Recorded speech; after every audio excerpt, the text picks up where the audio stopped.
I love to explore. The coral reef was her playground. I had so many friends there. Bright fish, silly shrimp, and a wise old turtle named Tuga. Every day was a new adventure. One sunny morning we were playing hide and seek.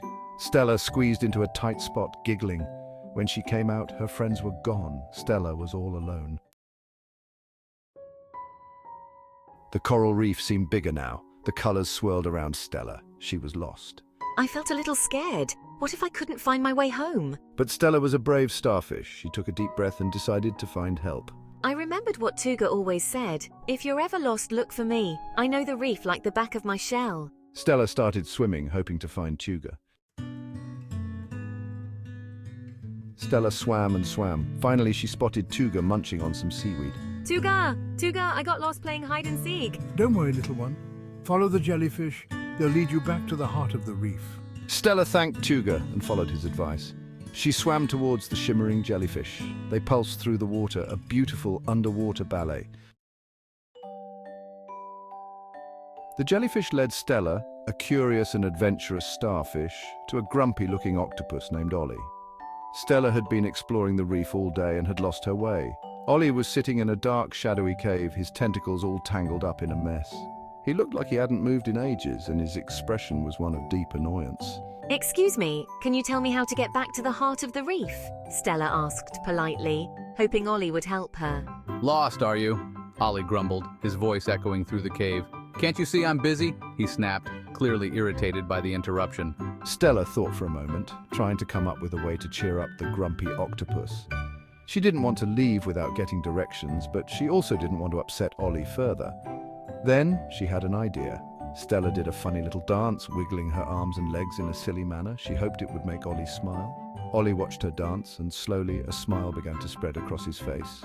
He couldn't help but laugh at the starfish's antics. It was the first time he had laughed in a long while. You're a funny one, Ollie said, still chuckling. He felt his mood lifting, thanks to Stella's dance. Go past the 3 tall corals and you'll be there. He pointed with one of his untangled tentacles, giving Stella the directions she needed. Stella thanked Ollie and swam away happily, grateful for the directions and pleased that she had managed to make a new friend in the grumpy octopus. Ollie waved goodbye, feeling a little less grumpy and a lot more cheerful.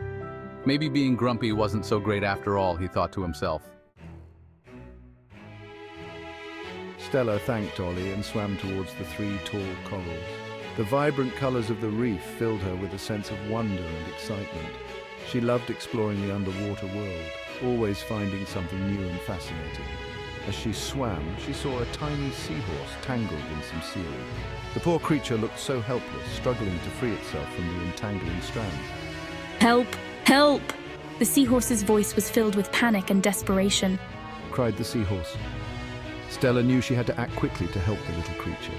Stella carefully untangled the seahorse, her delicate arms working swiftly to free it from the seaweed. She was gentle, making sure not to hurt the tiny seahorse. Thank you. My name is Coral. The seahorse's voice was now calm and filled with gratitude. I know the way back to the heart of the reef. Follow me, Coral said with a newfound confidence. Coral the seahorse led Stella through a maze of coral.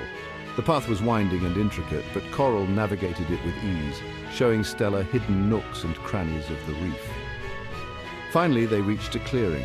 The open space was a stark contrast to the dense coral maze they had just traversed. Stella's heart leapt with joy. She had made a new friend and discovered a beautiful part of the reef she had never seen before. There were her friends playing tag. The sight of them filled her with happiness, knowing she was back where she belonged, surrounded by friends and the beauty of the ocean. Stella, Stella, where have you been? Her friends cried, swimming towards her with excitement and relief. They had been so worried about her. They hugged her tight, their fins and tentacles wrapping around her in a warm embrace. Stella told them about her adventure, about Tuga's wise advice, Ollie's infectious laughter, and Coral's invaluable help. She recounted every detail, from the moment she got lost to the thrilling journey back. Everyone cheered for Stella's bravery and resilience. They celebrated her return with songs and dances, their vibrant colors creating a mesmerizing underwater spectacle. That day, Stella learned that even though getting lost can be scary, it can also lead to unexpected friendships and valuable lessons.